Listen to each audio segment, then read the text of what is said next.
Hello guys and welcome to football talks with Soham. और आज हमने देखा United again won a match.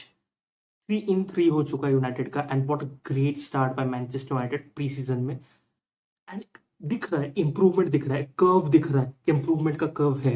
And I want to talk specially about Anthony Martial and Diogo Dalot against Crystal Palace. ये दोनों तो मेरे लिए man of the match थे। दोनों में से किसी को भी पिक कर लो, both were fantastic. Anthony Martial, the way he was pressing, उसके first touches, link up play was fantastic. Specially वो सेकंड गोल जो याद होगा, ब्रूनो ने एक बॉल डाला, फिर एंटनी मार्शल का वो फर्स्ट टच, फिर रैशफोर्ड ने गोल मारा। एंड एंटनी मार्शल दिख रहा है, इंटेंट दिख रहा है, he is pressing, he is also tracking back. उसके फर्स्ट टच, उसकी शायद एक ही शॉट ब्लॉक हो गया था मेरे ख्याल से गोलकीपर से, जो सेव हुआ था। Otherwise his finishing is also improved. Secondly I want to talk about Diogo Dalot. मतलब मैच के पहले ना फब्रिज़ियो रोमानो का एक रिपोर्ट आया था कि Erik ten Hag is actually impressed by Diogo Dalot. And आज देखा क्यों इम्प्रेस्ड है। The way he was playing, switch of plays, मुझे तो याद ही नहीं था कि यूनाइटेड पिछले सीजन कब स्विच किया था प्ले। आज Diogo Dalot was switching the play from right wing to left wing. The way he was playing, the way he was carrying the ball, crosses. First goal भी शायद उसी के assist था जो एंटनी मार्शल ने मारा था गोल, फर्स्ट गोल यूनाइटेड का। मतलब what an improvement by Diogo Dalot and he was for me the man of the match. दिख रहा है why Eric Ten Hag is so much impressed by Diogo Dalot. Now secondly, I want to talk about the sync जो front three है ना United का, उनका जो sink हुआ है ना, Anthony Martial, Marcus Rashford and Jadon Sancho, इस उसकी उन तीनों की केमिस्ट्री बहुत ही ज्यादा इंप्रूव की। उनकी लिंक अप, उनका सिंक बहुत अच्छा हो चुका है। दिख रहा है क्यों रैशफोर्ड राइट विंग में पिछले सीजन वॉज अबिस्मल, अबिस्मल, और इस सीजन आपको दिख रहा है लेफ्ट विंग में डाला रैशफोर्ड को, राइट विंग में सेंचो को डाला। राइट विंग में सेंचो बहुत ज्यादा क्रिएटिविटी ला रहा है। Rashford on the left wing is better, is actually very very good then previous season. Previous season तो शिट था रैशफोर्ड, उनका स्टिंक बहुत तगड़ा हो चुका है। Rashford, Anthony Martial and Jadon Sancho का। देयर वाज वन प्लेयर जो बू हो रहा था, he was he was getting booed before the match, Harry Maguire. पता है ये सिस्टम ना हैरी मगवायर को बहुत ज्यादा सूट करेगा, एरिक टेन हाग का system. And he made that बूज into cheers. बहन जो याद है वो एक शॉट मारा था उसने, उसका crowd was cheering Harry Maguire. Literally, he turned the boos into cheers, and he played actually very very good Harry Maguire. और एज आई सेड ये सिस्टम एरिक टेन हाग का बहुत ज्यादा सूट करेगा एरिक हैरी मगवायर को। क्योंकि जब अटैक करती है ना, हर पहले भी बोला, हर पोजीशन टीम ना अटैक करते समय ना जो पोजीशन लेके खेलती है, स्लो बिल्डअप करती है, एक बैक थ्री पे आ जाती है। हाई डिफेंसिव लाइन जो टीम रखती है एक बैक थ्री में आ जाती है, ताकि काउंटर अटैक के समय वो लोग उतने वनरेबल ना लगे। Take the example of Manchester team. दिखता है कि जो राइट विंग होता है काइल वॉकर का विंग, वो इतना अटैक में नहीं चढ़ता है, उसको थोड़ा कट कर देते, उनको बोलते पीछे ही रहो। काइल वॉकर बहुत पीछे रहता है और जाओ कांसेलो ऊपर चढ़ता है as a inverted full back.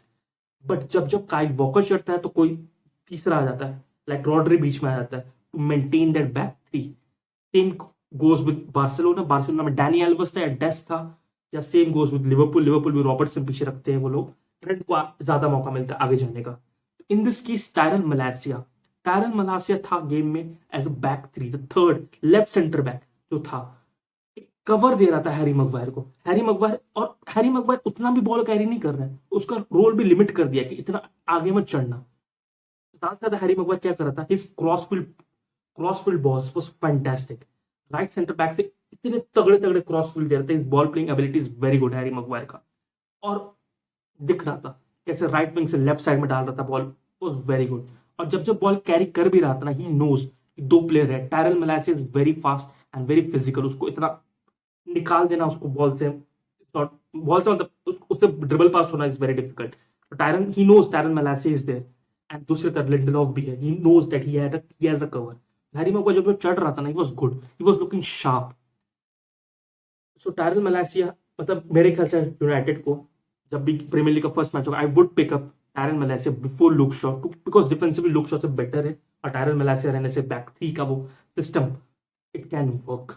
और भाई बहन चोद यूनाइटेड प्रेस कर रही है, मतलब मुझे तो याद ही नहीं था पिछले सीजन कब यूनाइटेड प्रेस कर रही थी। इस season United are pressing and even the players जब डिफेंसिवली काउंटर हो रहा है, they are tracking back, They are helping the defense, especially Anthony Marshall, Marcus Rashford. Marshall का work rate, the way he's tracking back was very good, very good. But still, we can't judge United at the moment because it's just preseason. We all know. We have to see कैसे move on होगा, especially the third Premier League match जो Liverpool के against होगा. That will be a great test for Eric Ten Hag and the system of United, how they will perform in that test. So let's see क्या होगा. But United as for now एक बहुत ही तगड़ी start पे गई है and we have to appreciate Eric Ten Hag, the work he is putting in this team. But इस team में अभी भी कमियां क्या है मुझे मेरे हिसाब से. एक तो बहुत बड़ी कमी है डेप्थ. स्क्वाड पे डेप्थ बहुत कमी है and they need a midfielder. McTominay was good but उतना भी नहीं है. He is not very good. Fred इस सिस्टम में विल फ्लोरिश. फ्रेड इस सिस्टम में बहुत अच्छा खेलेगा. तो I think they need de Jong का एडिशन चाहिए उनको. और डेप्थ, उनकी डेप्थ भी बढ़ाएगा क्योंकि it's a world cup season. They need depth और यूनाइटेड का डेप्थ बहुत कम है. मिडफील्ड एरिया में भी कम है and specially in the right winger भी चाहिए मेरे हिसाब से. तो डेप्थ बहुत बड़ी प्रॉब्लम है.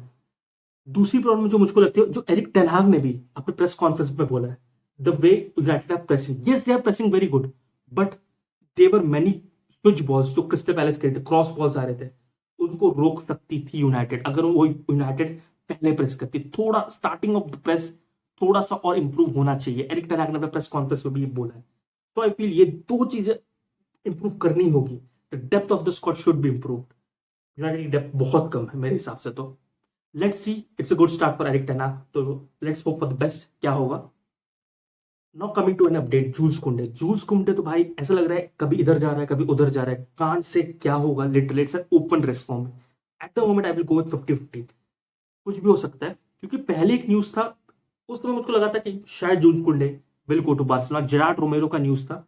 Very very reliable reporter in case of Barcelona. मेरे ख्याल से तो याद भी नहीं when he was wrong actually, but he reported that there was a full agreement with Jules Kounde with a 4-year deal, but कोई official bid नहीं था. फिर एक रिपोर्ट आया गार्डियन से. It's not that much reliable but still एक report था कि Jules Kounde is almost willing, मतलब he is open to join Chelsea और उसका नेगोशिएट हो रहा है सेविया का. और फिर एक और रिपोर्ट आया बेन जेकब्स का. इट वाज लाइक कि Sevilla and Chelsea are negotiating around 60 million pounds. कुछ भी हो सकता